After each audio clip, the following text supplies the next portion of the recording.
الحمد لله نحمده ونستعينه ونستغفره ونؤمن به ونتوكل عليه. أما بعد فأعوذ بالله من الشيطان الرجيم. بسم الله الرحمن الرحيم. يا أيها الذين آمنوا إذا قمتم إلى الصلاة فاغسلوا وجوهكم وأيديكم إلى المرافق وامسحوا برؤوسكم وأرجلكم إلى الكعبين. آمنت بالله صدق الله العظيم وبلغنا رسوله النبي الكريم الأمين. بحمد اللہ تعالی ہم مسلمان ہیں اور مسلمانوں پر اللہ تعالی نے نماز کو فرض کیا ہے، اور نماز ادا کرنے کے لیے اللہ تعالی نے ہمیں حکم دیا ہے کہ ہم پاکیزگی حاصل کریں. پاکیزگی دو طرح کی ہے، ایک طہارت صغریٰ ہے، ایک طہارت کبریٰ ہے. یعنی ایک چھوٹی طہارت ہے، ایک بڑی طہارت ہے. اسلام نے ہمیں پاکیزگی کے لیے دو طریقے بتائے ہیں، ایک غسل اور ایک وضو. مخصوص کاموں کی وجہ سے غسل جو ہے وہ فرض ہو جاتا ہے، اور مخصوص معاملات کی وجہ سے وضو جو ہے وہ فرض ہو جاتا ہے. ہمیں نماز کے لیے وضو کی ضرورت ہے اگر ہم پر غسل فرض نہ ہو، اور اگر غسل فرض ہو تو پھر غسل کی ضرورت ہے. جب ہمیں نماز کے لیے وضو کی ضرورت ہے تو اللہ مجدہ الکریم قرآن کریم فرقان حمید کے اندر سورۃ المائدہ آیت نمبر 6 چھٹا پارہ اور سورہ مائدہ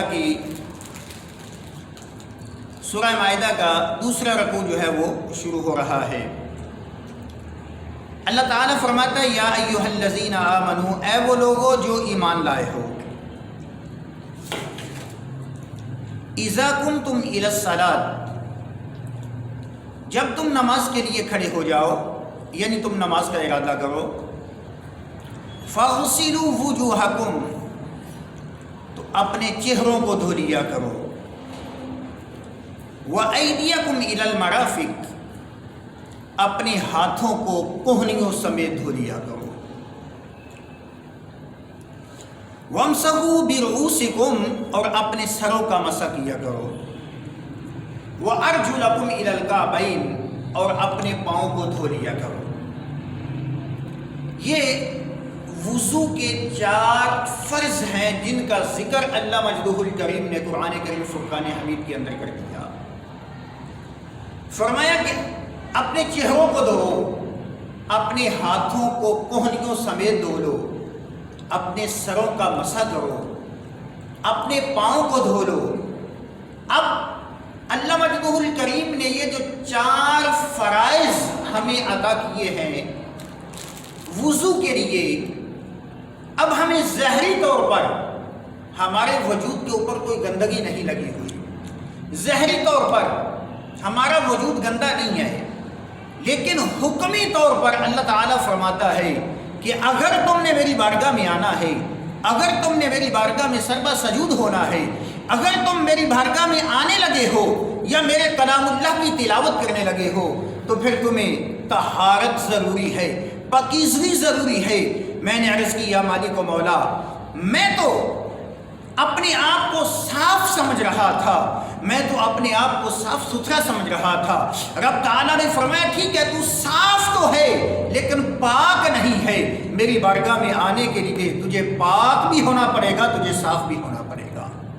تو لہٰذا اللہ مجدہ الکریم نے فرمایا پاکیزگی ضروری ہے، تو فرمایا جب تم نماز کے لیے کھڑے ہو جاؤ تو نماز یعنی نماز کا ارادہ کرو، تو اب وضو کرو.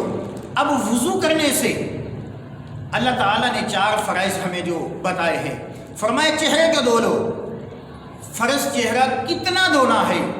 یہ پیشانی کے بالوں سے لے کر تھوڑی کے نیچے تک، ایک کان کی لو سے لے کر دوسرے کان کی لو تک، یہ سارا فیس جو ہے یہ چہرہ کہلائے گا، اور جب یہ چہرہ کہلائے گا تو اس کا پورا دھونا جو ہے وہ فرض ہے۔ اگر اس میں ایک بال کے برابر بھی کوئی کمی رہ جاتی ہے یا ایک بال بھی خشک رہ جاتا ہے بغیر کسی مجبوری کے، تو پھر وضو نہیں ہوگا۔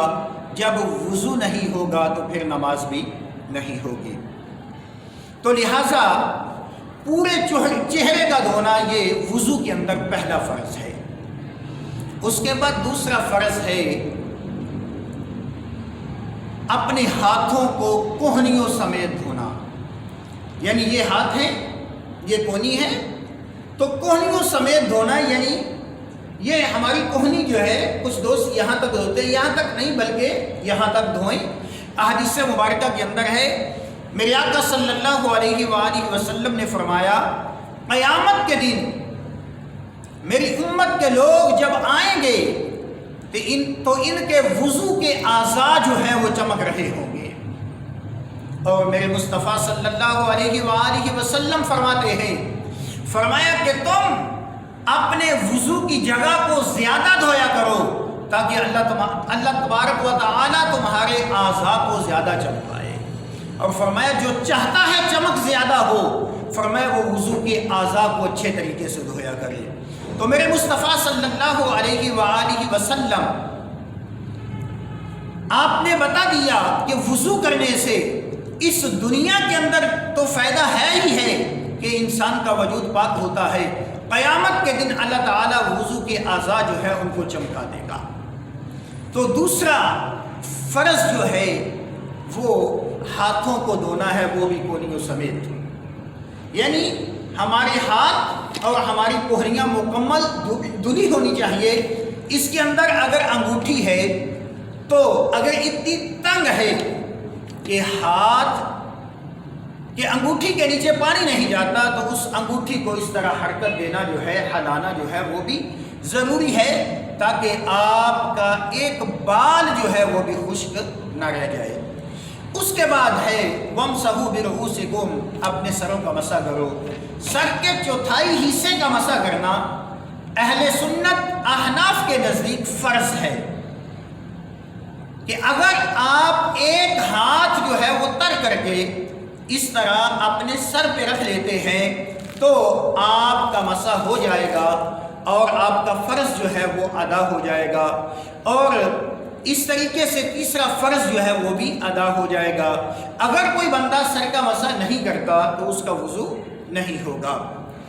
اس کے بعد ہے چوتھا فرض وَأَرْجُلَكُمْ إِلَى الْكَعْبَيْنِ، اپنے پاؤں کو ٹخنوں سمیت، جس کو ہم پنجابی کے اندر گٹا کہتے ہیں، ٹخنوں سمیت دھو لیا کرو۔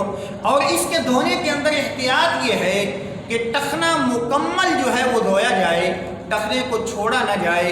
کچھ لوگ ٹخنے تک دھوتے ہیں، یعنی کہ ٹخنا بیچ میں نہیں دھوتے۔